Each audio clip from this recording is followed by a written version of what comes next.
Okay. కొంచెం ఉంది. అది చదవాలండి మీరు. ఎందుకంటే అతను కంప్లీట్ చేయలేదు. హ్మ్. అందుకని అచ్చా! బాగుంది కదా సబ్జెక్టు. మేడం. హ్మ్. అంటే I know certain scientific and ethical facts. నాకు కొన్ని సైంటిఫిక్ విజ్ఞానపరమైనవి, నైతికమైన యథార్థాలు తెలుసు. ఆ జ్ఞానం అన్నది అది సివిలైజ్డ్ ప్రపంచంలో మన యొక్క బానిసత్వానికి రివర్ట్ చేస్తుంది. అంటే తిప్పి కొడుతుంది. మీరు అది మీరు చెప్పట్లేదు. ఈ ఫ్యాక్ట్‌లేవి కాకుండా నేనేం తెలుసుకున్నాను, నాకు అనంతమైన కంపాషనేట్ అంటే ఐ నో దేర్ ఈస్ అంటే అనంతమైనటువంటి దయతో కూడినటువంటి ఆ సుప్రీం ఉందని నాకు తెలుసు. అదేమి యథార్థం కాదు. అదొక సైకలాజికల్ నమ్మకం. మనస్సుకు సంబంధించి కండిషన్ అయిపోయింది నమ్మడానికి. ఆ సుప్రీం ఉన్నాదని. అలా కండిషన్ అయినటువంటి వ్యక్తి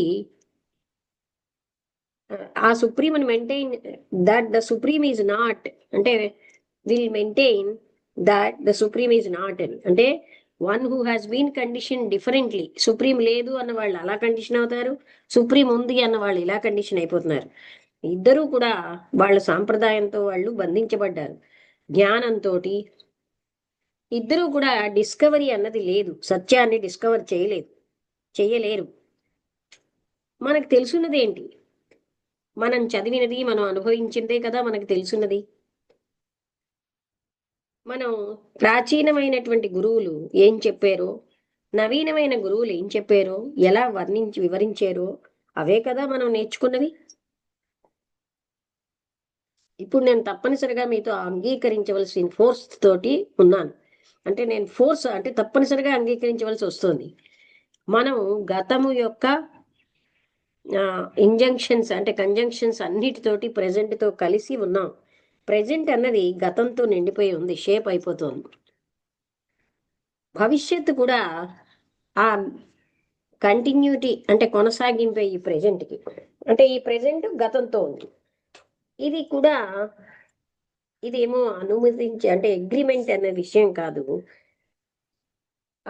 ఆ యథార్థాన్ని ఒక వ్యక్తి చూడాలి, అంగీకరించడం కాదు, చూడగలగాలి, లేకపోతే చూడలేకపోవాలి. అంతేగాని ఈ యథార్థం అన్నది మా మా ఇద్దరం చూస్తున్నాం. అగ్రిమెంట్ అన్నది అక్కడ అవసరం లేదు. అగ్రిమెంట్ అన్నది ఒపీనియన్స్ ఉన్నప్పుడే అగ్రిమెంట్ అవసరం. అంటే నా అభిప్రాయం నువ్వు అంగీకరిస్తావా లేదా? ఇక్కడ యథార్థాలకి ఇప్పుడు సూర్యుడు ఉన్నాడన్న దానికి అగ్రిమెంట్ ఏమిటి? అది యథార్థం. మాకు చెప్పబడినదే మాకు తెలుసు అని మీరు అంటున్నారు. కేవలంగా రిపిటీషన్. మా అనుభవాలు, విజన్స్, ఆశయాలు, దాని యొక్క రెస్పాన్సెస్, మా యొక్క కండిషనింగు, అంతకు తప్ప ఇంకేమీ లేదని. ఇంతే అంటారా? ఈ మన ఆత్మ మనం తయారు చేసుకున్నదే అంటారా? మన కోరికలు, మన ఆశల్లోంచి వచ్చిన ప్రొజెక్షనే అంటారా ఆత్మన? ఇదేమీ కూడా ఇన్వెన్షన్ కాదు, అవసరం. ఏదైతే అవసరమో మనస్సు దాన్ని ఒక రకంగా తీర్చిదిద్దేస్తుంది. మనస్సు అప్పుడు దాన్ని అంగీకరించేటట్టుగా చెప్తుంది. అది తీర్చిదిద్దిన దాన్నే అంగీకరించేటట్టు. ప్రజల యొక్క ప్రజల యొక్క ఈ మైండ్స్ అన్నీ కూడా అంగీకరించిన ఒక నమ్మకాన్ని దానికే ట్రైన్ అయిపోయి, లేకపోతే దానికి వ్యతిరేకంగా శిక్షణ పొందుతున్నాయి. రెండు రకాలైనవి అంటే నమ్మకాన్ని అంగీకరించడం, తిరస్కరించడానికి ట్రైన్ అయిన మనస్సులు అవసరంలోంచి వచ్చే, ఆశయంలోంచి, ఆశలోంచి, భయంలోంచి, సంతృప్తి, సుఖం కావాలి, పవర్ కావాలి అన్న కోరికలోంచి వచ్చే. మీరు చెప్పే ఈ రీజనింగ్తో మీరు మమ్మల్ని కొన్ని యథార్థాలు చూసేటట్టు చేస్తున్నారు. అది నా స్టేట్ ఆఫ్ కన్ఫ్యూజన్కి అంటే ఆఫ్ విచ్ నా స్టేట్ ఆఫ్ కన్ఫ్యూజన్. కానీ ఇక్కడ ఇంకా ప్రశ్న ఉంది.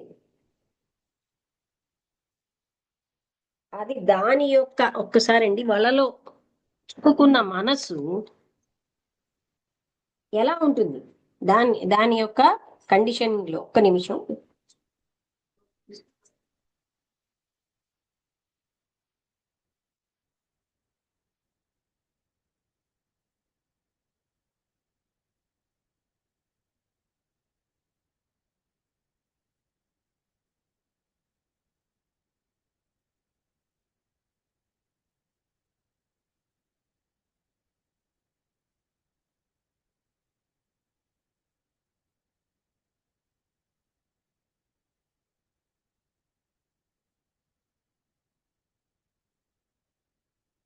అంటే అది ఎన్నో విషయాల వలలో చిక్కుకుంది కదా.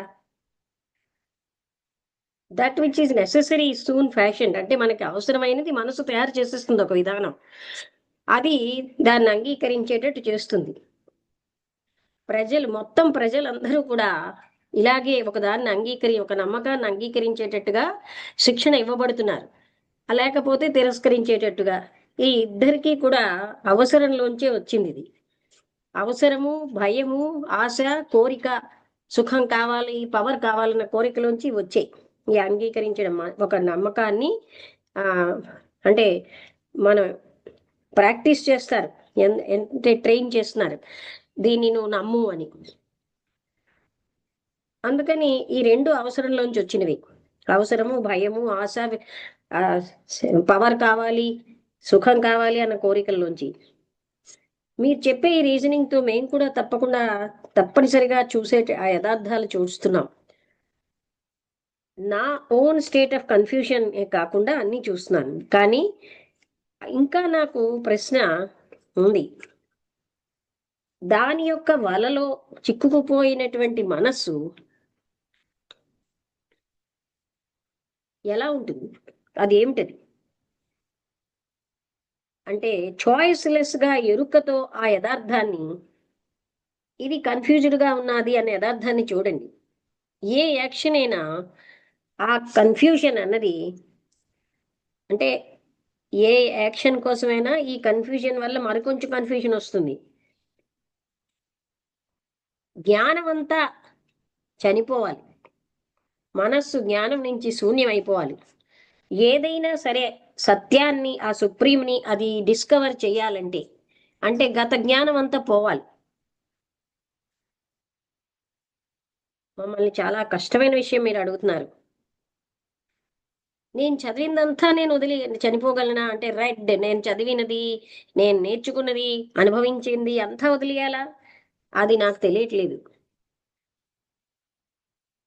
ఇది మనస్సుకు అవసరం కాదా? సహజంగా ఏ రకమైన ఉద్దేశ్యం, కంపల్షన్ లేకుండా గతానికి చనిపోవాలంటే గతమంతా వదిలేయాలి. సమయం యొక్క రిజల్ట్ తో వచ్చిన మనస్సు, చదవడంలోంచి వచ్చిన మనస్సు, అధ్యయనంలోంచి, మెడిటేషన్లోంచి వచ్చిన మనస్సు, దాన్ని అది నేర్చుకున్న విషయాల మీద ధ్యానం చేస్తున్న మనస్సు, అది గతం యొక్క కొనసాగింపే. అలాంటి మైండ్ ఏ విధంగా సత్యాన్ని అనుభవించగలదు? ఆ సమయాతీతమైన దాన్ని, కొత్తదాన్ని అది ఎలా అనుభవించగలదు? అది ఏ విధంగా తెలియని దాన్ని ఊహించగలదు? తప్పనిసరిగా తెలుసుకోవాలంటే, నిశ్చితంగా ఉండాలంటే, నిశ్చయంగా ఉండడం, తెలుసుకోవడం, ఇదంతా కూడా వ్యానిటీ, అంటే గొప్పకి కారణం, అంటే అహంకారానికి. ఎంతకాలం అయితే వ్యక్తికి తెలుసుకున్నాడో అక్కడ చనిపోవడం లేదు, అంటే ఆ నాలెడ్జ్ పోవట్లేదు, అక్కడ కొనసాగింపే ఉంటుంది. ఈ కొనసాగింపు ఉన్నది సృజనాత్మకమైనది కాదు, సమయాతీతమైన సృజనాత్మకత అక్కడ ఉండదు. ఎప్పుడైతే గతం ఆగిపోతుందో, సత్యాన్ని అది ప్రదూషితం చేస్తున్న గతం ఆగిపోతుందో, అక్కడ సత్యం ఉంటుంది. అప్పుడు అక్కడ అన్వేషించిన అవసరం లేదు. ఒక భాగంతో మనస్సుకి తెలుసు ఏంటంటే శాశ్వతత్వం లేదని. ఏ కార్నర్లోని అది రెస్ట్ అవ్వలేదు. కానీ ఇంకొక పార్ట్ చెప్తుంది దానికి డిసిప్లిన్ ఉండడం వల్ల అన్వేషిస్తూ ఉంటుంది. ఒక ఆశ్రయాన్ని, ఒక నిశ్చితమైన శాశ్వతత్వమైన ఆశ్రయాన్ని, ఒక సంబంధాన్ని బియాండ్ డిస్ప్యూట్ అంటే ఏంటి? ఈ డిస్ప్యూట్ అంటే ఈ దెబ్బలాటలకు అతీతంగా. అందుకోసమే అనంతమైన వ్యతిరేకత ఉంటుంది. అంటే ఒక భాగం శాశ్వతత్వం ఉందంటుంది, ఇంకొక భాగం లేదంటూ ఇలాగా మనకి వ్యతిరేకతలు ఉంటాయి. అందుకే మనకి సంఘర్షణ. మన దేశాన్ని కూడా ఈ సంఘర్షణలో, దుఃఖంలో బంధితులుగా, ప్రిజనర్స్ లాగా మనం మనస్సు నిర్మించిన గోడలతో బంధీకృతం అయిపోతున్నాం. ఈ గోడలు ఎప్పుడు బ్రేక్ అవుతాయో, నాలెడ్జ్ టెక్నిక్ అన్నవి ఫ్రీడమ్కి ఇన్స్ట్రుమెంట్స్ కావు. ఈ గోడల్ని విరగొట్టచ్చు. నాలెడ్జ్ కానీ టెక్నిక్ కానీ స్వేచ్ఛకి పనిముట్లు కావు. మీకు అర్థమైందా? ఇది కొంచెం పెద్దగా ఉంది కానీ విషయం ఇంతకుముందు నేను రాంబుద్రి గారు మాట్లాడుకున్నప్పుడు నాగరాణి గారు విన్నారు. అవునా రాంబుద్రి గారు, మీకు అర్థమైందా? ఇంతకుముందు మనం ఇలాంటి విషయం మాట్లాడాము. ఎందుకంటే మీరు గత జ్ఞానంతో పోలుస్తున్నారు కనుక అర్థం అవ్వట్లేదు అని చెప్పారు, గుర్తుందా? గుర్తుంది మేడం. ఇది అవును, గుర్తుంది మేడం. ఆ పోల్చినంత కాలం అర్థమైంది అనుకుంటాం కానీ మనకు అర్థం అవ్వదు. అవి ఏవి లేనప్పుడే మనకు అర్థమయ్యి ఆచరణలోకి వచ్చేటట్టు పరిస్థితి వస్తుంది. ఆ గత జ్ఞానంతో పోల్చుకున్నంతసేపు గతంలోనే ఉంటుంది మనస్సు. అలా గతం యొక్క వాటితో నిండిపోయిన మనస్సు అనంతత్వాన్ని అనుభూతి చెందలేదు. అది గతంతో పూర్తిగా నిండిపోయింది.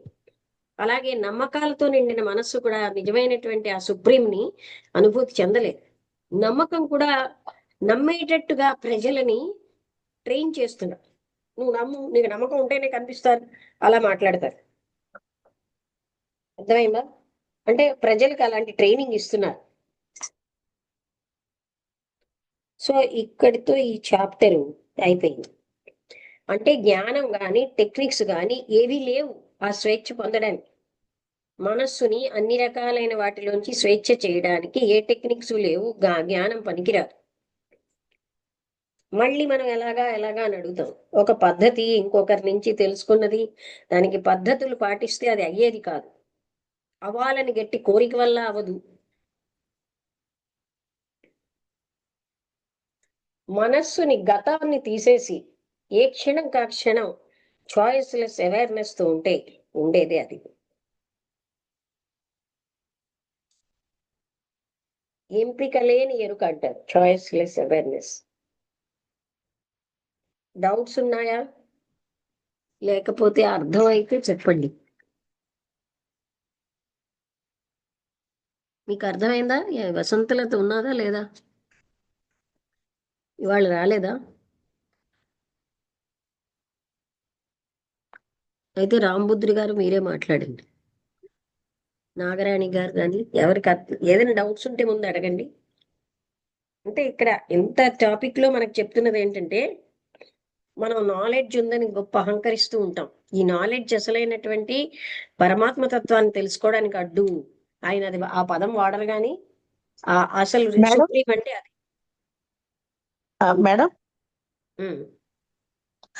నాలెడ్జ్ అంటే ఈ ఆధ్యాత్మికత అయినదనా లేకపోతే మన ప్రాపంచికమైనదనా? ఇక్కడ ఈ నాలెడ్జ్ అర్థం ఇక్కడ అనే ఏమైనా ఎలా అర్థం చేసుకోవాలి? మనం ఆధ్యాత్మిక విషయాలకి ఆధ్యాత్మిక జ్ఞానాన్ని, నాకు ఇంత జ్ఞానం ఉందని ఉపనిషత్తులు ఇవి అవి నేర్చుకుంటాం కదండి.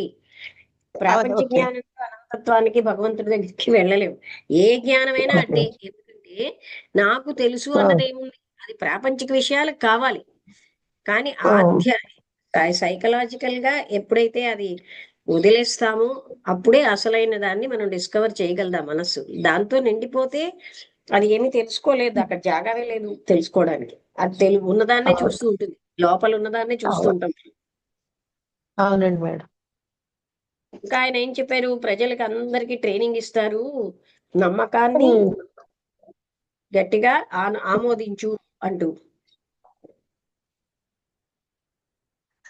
ఇంకొకటి డౌట్ మేడం, మరి దీనికి సంబంధించింది అవునో కాదో. ఇప్పుడు మామూలుగా మనం మనస్సు ప్రశాంతంగా ఉండాలనుకుంటాం, మామూలుగా ఉంటూ ఉంటాం. కానీ మన మనసులో అనేక ఆలోచనలు వస్తూ ఉంటాయి. ఇప్పుడు క్లాస్ వింటున్నా, ఇంకోటి చేస్తున్నా, మామూలుగా ఉన్నా అవి వస్తాయి. అంటే వాటిని ఆపద్దు అన్నారు. మామూలుగానేమో అవి కంటిన్యూ చెయ్యను వద్దన్నారు. మీరు వాటంతట అవే చూడండి, ఆగిపోతాయన్నారు. మీరు అదే ఆగిపోతుందంటే అవగాహన అయితే మనస్సు ఆలోచనలతో ఓకే. నిండిపోయిందని గ్రహించగానే అది ఆగుతుంది. ఓకే. బలవంతంగా నొక్కేస్తే మళ్ళీ వచ్చేస్తూనే ఉంటాయి. అదే అదే అదే అదే నేనేం చేస్తూ ఉంటానంటే అలాంటి టైంలో ఒక క్షణం త్రయంబకం యజామహే చదువుకుంటానా, ఇలా మళ్ళీ కామ్ అయిపోతుంది అనమాట. ఏమీ కామ్ అది అవ్వదు. చెయ్యొచ్చో కామ్ చేయకూడదు. అయిందని మీరు భావిస్తారు కానీ కామ్ అవ్వదు. ఓకే. ఓకే. అంటే అప్పుడు స్తోత్రాలతోటి వాటితోటి థాట్స్ ఎప్పుడు కామ్ థాట్స్ అవ్వదు. రావన్నమాట. అవల్ల ఎందుకు రావు? వస్తుంటే అదే. థాట్ హ్మ్. రాలేదన్న థాట్ ఉంది కానీ మీరు చూసుకోవటం లేదు. ఆ టైపు కాదండి. అది కూడా బలవంతంగా చేయడమే. ఓకే. ప్రయత్నంతో చేయడానికి అవ్వదు.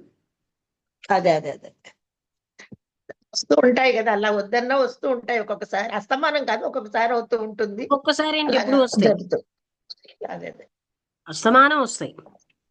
అదే అదే అదే అదేనండి. ఎప్పుడు మేడం. గతంలోనే ఉంటున్నాం మనం. ఆ త్రయంబకం యజామహం కూడా అవునమ్మా. మనం గతంలో నేర్చుకున్నదే కదా. చాంటింగ్ తోటి అవదండి మనస్సు నిశ్చలత్వం. అదే అది కూడా అదే అదే యాంత్రికంగా చేయడమే. అది అవ్వదు కదా అలాగా. అదే అదే అదే అయితే అమ్మ ఒకటి ఓకే అంటే ఇలా టాపిక్ చాలా బాగుంది. ఆ ఎట్లా అంటే ఇప్పుడు సపోజ్ మనసు అనేది ఇప్పుడు మనసు గురించే చర్చ కాబట్టి ఆ ఓకే మనం అనుకుంటాం ఏదో ఒకరు మనల్ని బాధ పెడతారు. అప్పుడు నేను అంటే నిన్న జరిగిన ఇన్సిడెంటే ఇట్లా ఏదో ఒకటి నన్ను ఎంత చేసిన ఆఫీస్లో ఏదో ఒకటి అంటూ ఉన్నారు ఇక నేను ఓపిక పడుతున్నా ఏమనట్లేదు. కాకపోతే ఏంటంటే అది గమనిస్తూ నేను ఉన్నది ఉన్నట్టుగా ఇప్పుడు నా తప్పు లేకుండా ఉన్నది ఉన్నట్టుగా ఆయనకి చెప్పేసేసరికి అది ఫ్రీ అయినట్టు అనిపించింది. అంటే ఇప్పుడు మనసులో పెట్టుకొని బాధపడద్దు అని అంటారు కదా. ఆ, అంటే ఇప్పుడు వెంటనే మనము ఆ అంటే కొంచెం ఎమోషనల్ గా రియాక్ట్ అయినా కూడా అది అక్కడికి క్లియర్ అయింది అనిపించిందమ్మా. అంటే అవగా లేదంటే ఆ ఎక్స్‌ప్రెసింగ్ కూడా రా రాకపోయేది. నా అంతలో నేను బాధపడేదాన్ని. కాకపోతే అది నా తప్పు లేనప్పుడు అక్కడిదక్కడ చెప్పేసేసరికి చాలా ఫ్రీ అయిపోయిందన్నమాట మైండు. మీ మైండ్ ఫ్రీ అయింది ఆ బాధ నుంచి అంతే. ఇప్పుడు అలాగా మీరు అట్లాంటిది. లోపల నుంచి మిమ్మల్ని మీరు చూసుకుంటూ ఇది బాహ్యమైన విషయం కదా. మీ ఓకే. అవును. అంతరంగంలో కూడా ఇక్కడ ఏంటంటే ఆయన సత్యానుభూతికి ఏదైతే సుప్రీం హ్మ్. సత్యమో అది తెలుసుకోవడానికి గత జ్ఞానం అంతా అడ్డంకే. అవునమ్మా. కరెక్టే. ఆయన కాన్సన్ట్రేట్ చేస్తున్నది అది. అంటే ఆ అనంతమైన హ్మ్. అనంతత్వాన్ని మన మనసులో ఊహించేసుకున్నదే చూస్తూ ఉంటాం. హ్మ్. కరెక్ట్. అందుకే అవన్నీ లేకుండా ఉన్నప్పుడు ఉండేదే అది.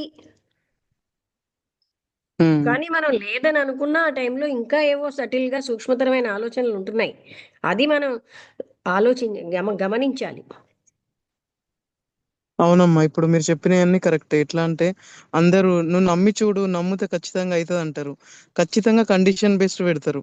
అంటే అట్లా నమ్మడం వల్ల అవి జరుగుతాయి అనే అపోహ క్రియేట్ జేస్తారు. నమ్మకపోతే జరగది అనే అపోహ. అంటే వీటిలనే కొట్టుకుంటా ఇంకా సచ్చిపోవుడైతుంది తప్ప ఇంకా దానిలో ముందుకైతే ఎళ్ళుడు లేదమ్మా యాక్చువల్‌గా. అందుకని అదే. ఇప్పుడు జనాలందరూ ఏ పని జేసినా అట్లే ఉంది.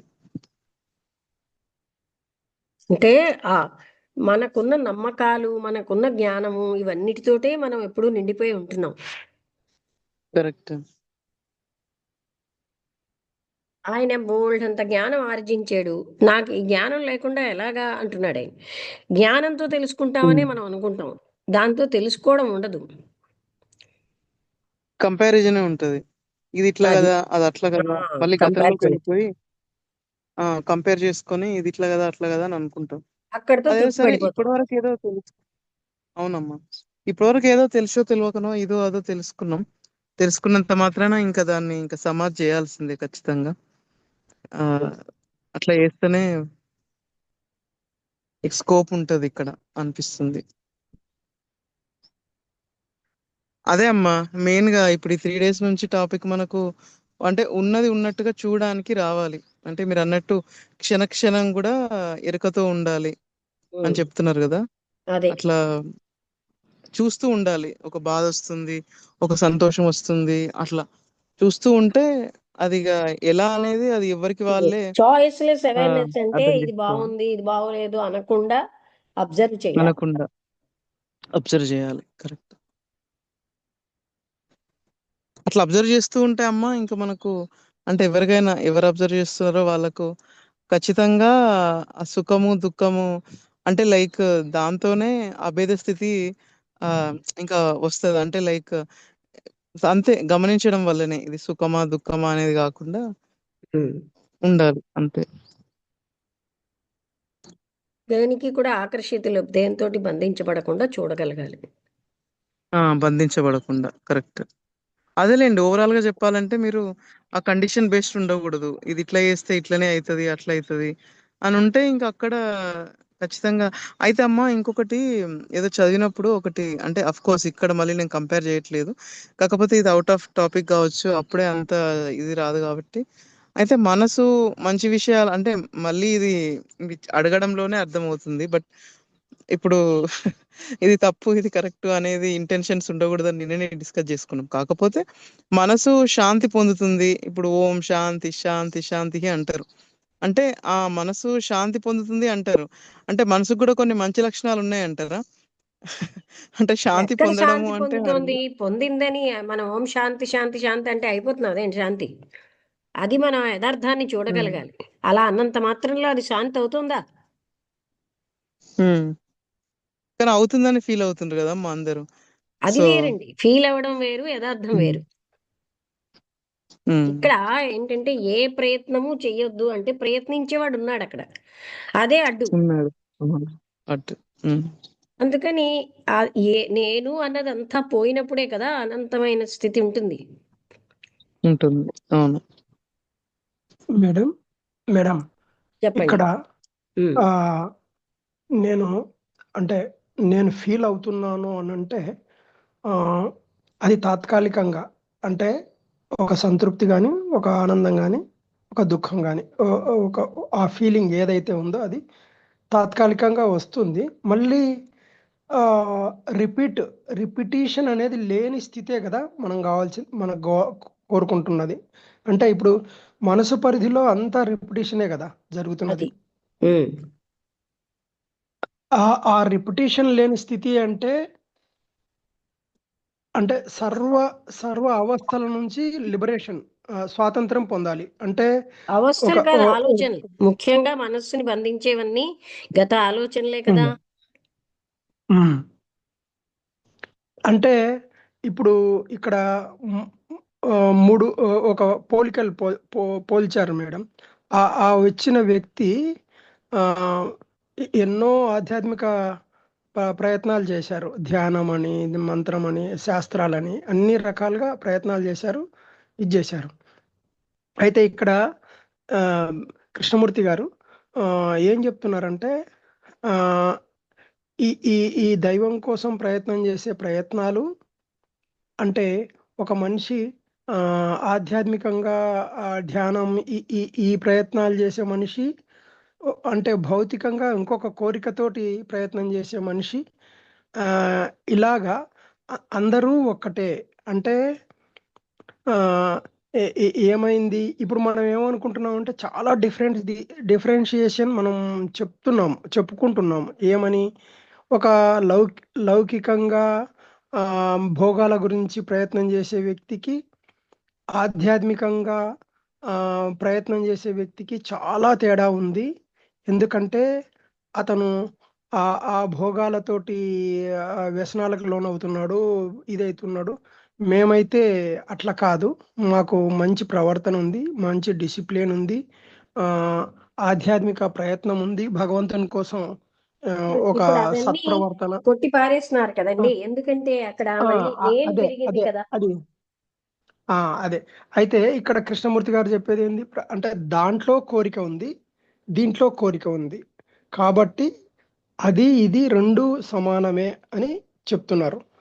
అంటే కోరిక లేని ఒక ప్రయత్నం అంటే దానికి కోరిక లేని ప్రయత్నం అంటే ఎలాగ మేడం? కోరిక లేని ప్రయత్నము అంటే ఇప్పుడు కోరిక ఒక దేనికి లక్ష్యము చెందిందండి? అనేది మనస్సుకి చెందింది కదా. ఆ, మనస్సు అడ్డు. కోరిక ప్రయత్నం ఏం ఆహా చెప్పట్లేదే, ప్రయత్నం లేకుండా జరుగుతుందని చెప్తున్నారు. ప్రయత్నం వల్ల జరగదు. అప్రయత్నంగానే జరుగుతుంది అది. అది సహజంగా. అయితే అప్రయత్నంగా జరుగుతుంది అంటే ఆ ఆ వైపు వెళ్ళడానికి ప్రేరణ ఏదో ఒకటైతే ఏ కావాలిగా. వైపు లేదండి, మనమే మనస్సులో డివైడ్ చేస్తున్నాం. వైపు అనేది ఇలాగ డివైడ్ చేసేది మానవ మనస్సే. అంటే ఇప్పుడు ఫర్ ఎగ్జాంపుల్ మేము ఒక పుస్తకం ఆ, చదవకపోతే ఆధ్యాత్మికత అనే సుప్రీం స్థితి రాదంటారా? చదివిన వాళ్ళకి వచ్చేసిందంటారా? ఇప్పుడు మేము ఇక్కడ వచ్చి 10 మందిని కూర్చున్నాము. ఇది ప్రయత్నము, ఇది ఇది ఒక ఏ, అంటే ఇది ఇక్కడ ఒక మీరు ఎక్కడి వరకు ఆ, వెళ్ళట్లేదంటే మనస్సు పరిధిలో ఉంటున్నారు. ప్రయత్నించేవాడు ఉమ్, ప్రయత్నం చేసేది మనస్సే కదండి. ఆ మనస్సు అంతమైతేనే ఉంటుంది అది. ఉమ్. నమ్మకం అన్నది ఒక ఆలోచన. అంటే ఇక్కడికి లాక్కురాని ఒక వ్యక్తి ఉన్నాడు. అతనికి కూడా ఆ శక్ ఆ ఆ స్థితి కలగడానికి అవకాశం ఉందంటారా? అంటే ఇక్కడని యాదేవి కాదు. సర్వరూపేషు జ్ఞానరూపేణ సర్వభూతేషు జ్ఞానరూపేణ సంస్థిత అన్నారు. వాళ్ళేం పుస్తకాలు ఏమీ చదవక్కర్లే, అందరి లోపల జ్ఞానం ఉంది అన్ని జీవులకి. మరి పుస్తకాల్లోంచే ప్రేరణ జ్ఞానం ఎక్కడి నుంచి వచ్చిందా వస్తుంది? చెప్పండి? అంటే ఇప్పుడు ఏ నాలెడ్జ్ లేని వ్యక్తికి ప్రేరణ ఎలా వస్తున్నది? ఈ- ఈ- మరి ఈ- నేను ఆ, చిన్న వయసులో ఏమీ చదవలేదండి, ప్రేరణ వచ్చిందిగా.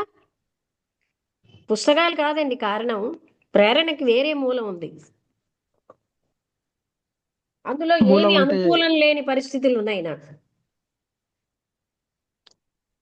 మరి జన్మ కారణం అంటారా?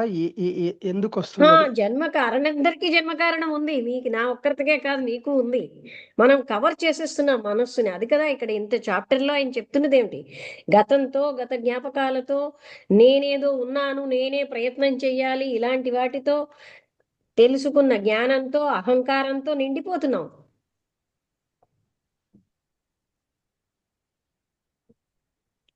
ఆ జ్ఞానం ఏమీ పనిచేయట్లేదన్న విషయాన్ని మనం గ్రహించట్లేదా? ముఖ్యంగా మీరు గ్రహించరు కనుక ఎప్పుడు జ్ఞానం అవసరం కదా అని అడుగుతున్నారు. ఎందుకంటే ఆ జ్ఞానమే నన్ను మీకు ఎక్కడి వరకు తీసుకొచ్చింది, ఏదో ఉందని చెప్పే వరకే. అవునా? అటాచ్మెంట్స్ కూడా బాగా ఎక్కువ ఉంటే కూడా అది ఎక్కడ పోదండి. డిటాచ్మెంట్ కోసం 10 పేజీలు చదివినా డిటాచ్మెంట్ రాదు.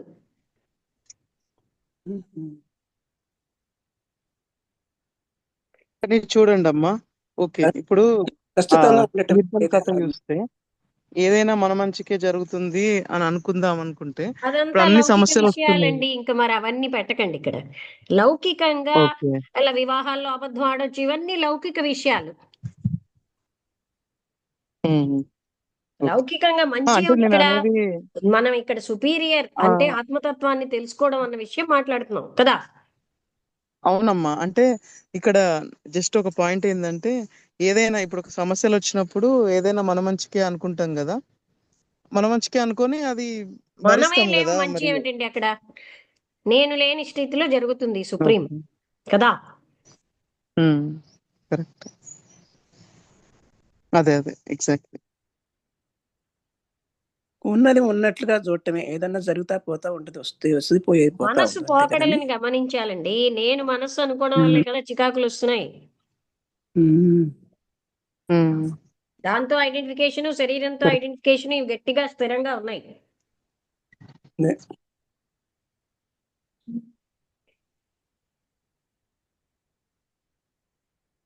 అంటే ఇప్పుడు అస్తిత్వం లేని స్థితి కోసం అస్తిత్వంలో పోరాడుతున్నాం. అంటే అస్తిత్వాన్ని దాటి అవతలికి వెళ్తేనే అస్తిత్వం అంటే ఇప్పుడు శరీరమా?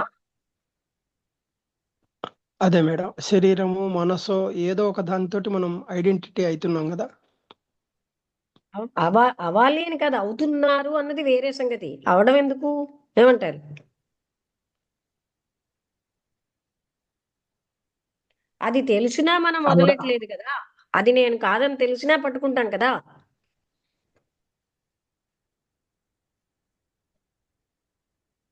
జ్ఞానం జ్ఞానం అంటాం కానీ తెలుసున్న విషయాలు ఎంత ఆచరణలోకి వచ్చాయనేది మనం తెలుసుకుంటే, ఫస్ట్ బాడీ నేను కానని చిన్నప్పటి నుంచి మనం ఎప్పటి నుంచో మనం శాస్త్రాలు చదువుతున్నాం, కానీ బాడీ నేనని ఎందుకు అనుకుంటాం? శరీరం మనసు నేను కాను అని తెలుసుకున్నాం, కానీ ఇప్పుడు మనసు నేనని ఎందుకు అనుకుంటున్నాం? ఈ చదివిన విషయాలు దేనికి పనిచేయట్లేదు.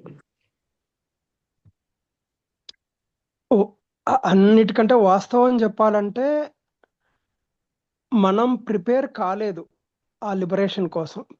ప్రిపేర్ కాకుండా ఊరికే మాటలతోటి నడుస్తుంది అనేది అర్థమవుతుంది. అంతే. అంతే. లోపల తపన అంటాను దాన్ని నేను. అది ఉంటే ఆటోమేటిక్ గా గ్రహించుతాం.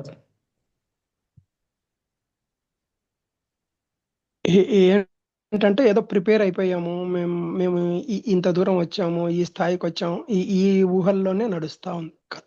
స్థాయి లేదు, ఏమీ లేదు. అది కూడా ఊహాత్మకమే. అవును మేడం.